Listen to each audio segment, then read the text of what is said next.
जरासंध ने ब्राह्मणों को बंदी बना लिया।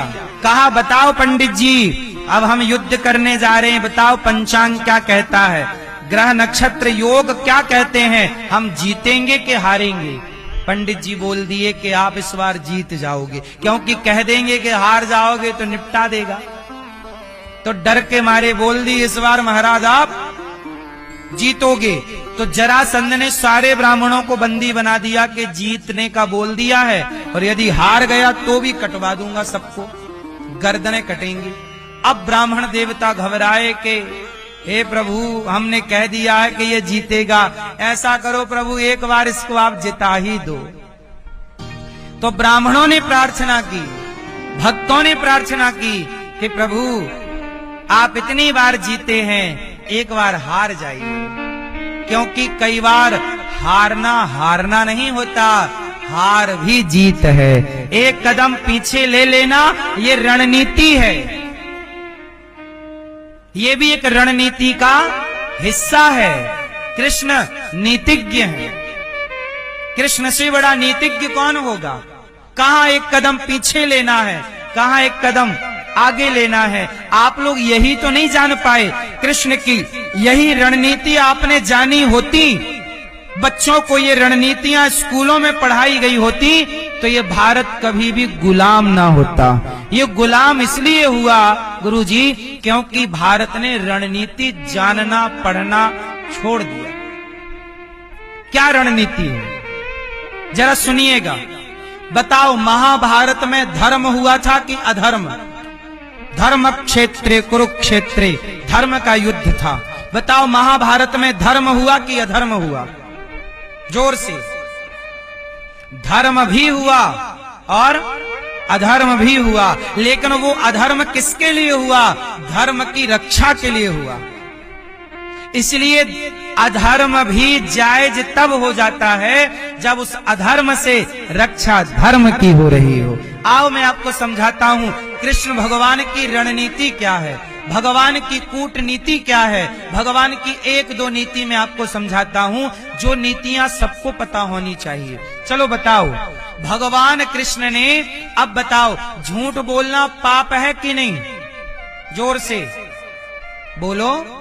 झूठ बोलना पाप है, नदी किनारे सांप है, झूठ बोलना पाप नहीं। असत्य सम पातक पुंजा, नहीं असत्य सम, असत्य से बड़ा कोई पाप नहीं है, नहीं असत्य सम पातक पुंजा।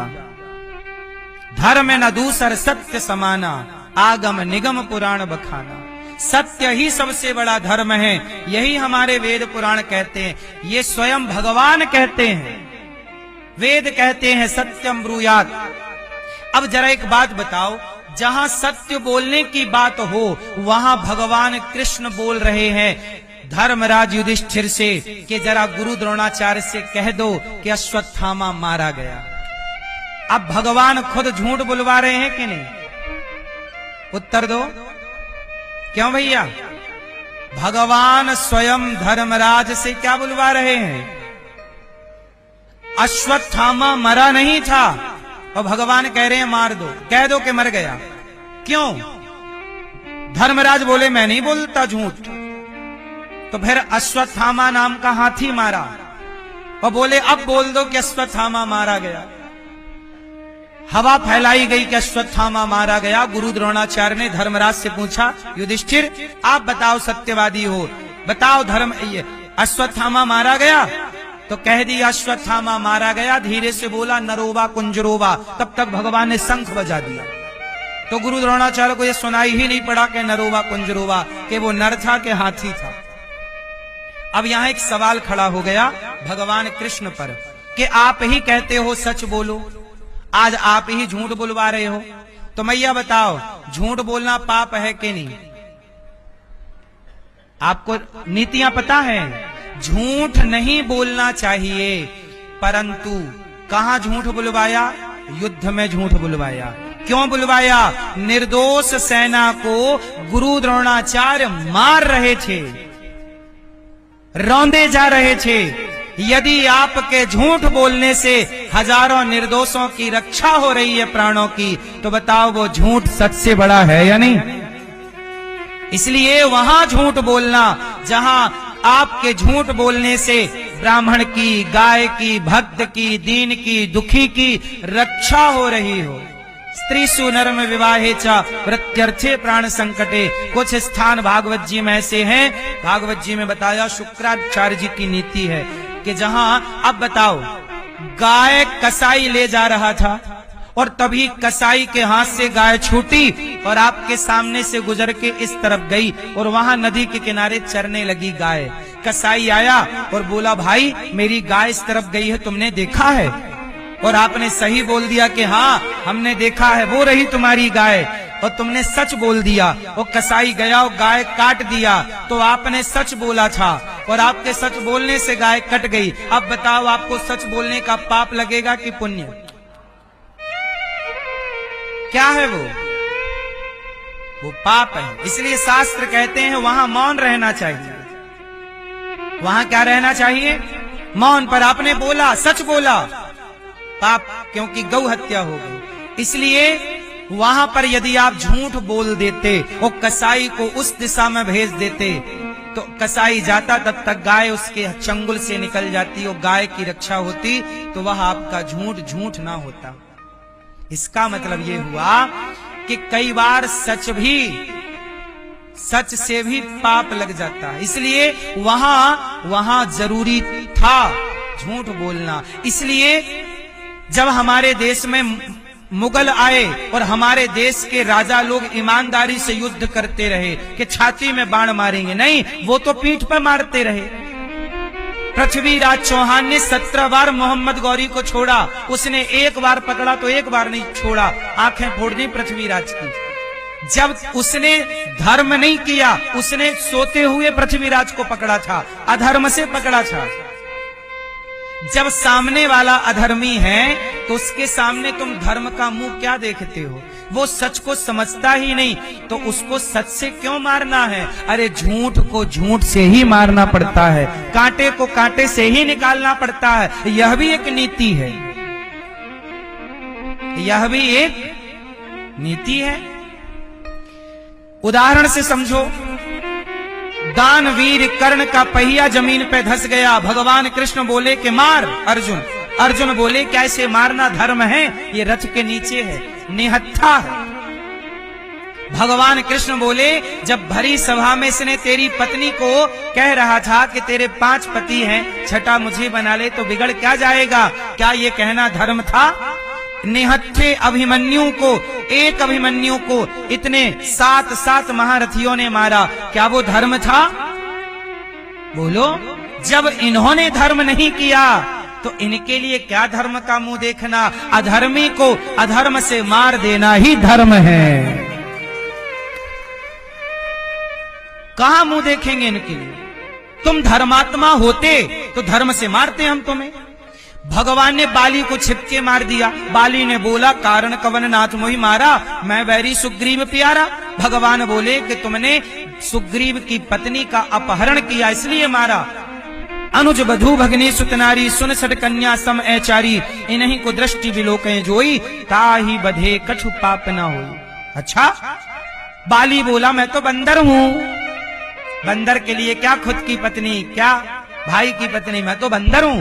भगवान राम मुस्कुरा के बोले बंदर हूं। अरे बंदर थोड़ी कहीं का राजा होता है, तो किष्किंधा का राजा है, तो कोई सामान्य बंदर थोड़ी है, तो देवताओं के अंश से प्रकट हुआ है, तो देवताओं का अंश है।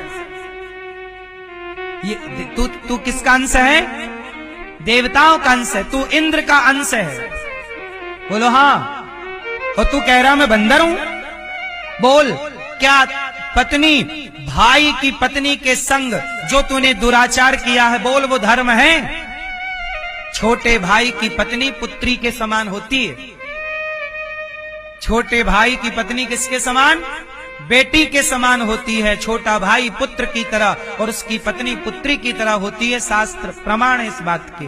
और तुमने उसके साथ दुराचार किया।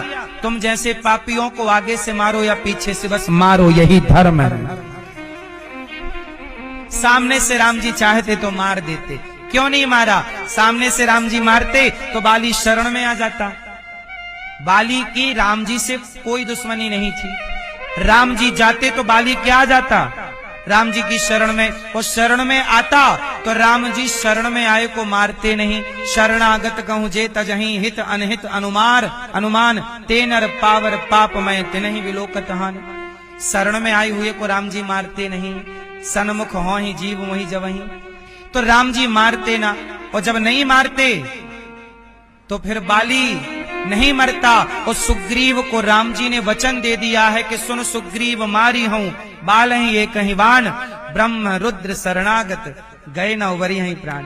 यदि राम जी बाली को नहीं मारते तो सुग्रीव को दिया गया वचन मिथ्या हो जाता। फिर सुग्रीव आरोप लगाता कि राम जी आपने तो धोखा दिया है। राम जी पर यह आरोप लग जाता कि मित्र को धोखा दिया है।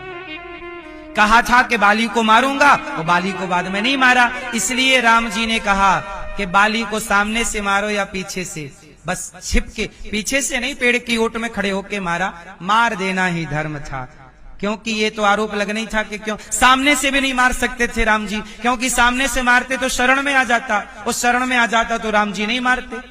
शरण में आए हुए को भी मार देते तो फिर राम जी की शरणागति खर्च क्या निकलता? कहो, सब तरफ तो ध्यान देना पड़ता है। भगवान होना भी सरल थोड़ी है। भगवान भी बच नहीं पाए। माथे पे एक कलंक लग ही गया कि पीछे से क्यों मारा। कितना बचते, कहां कहां से बचते, ये लग ही गया।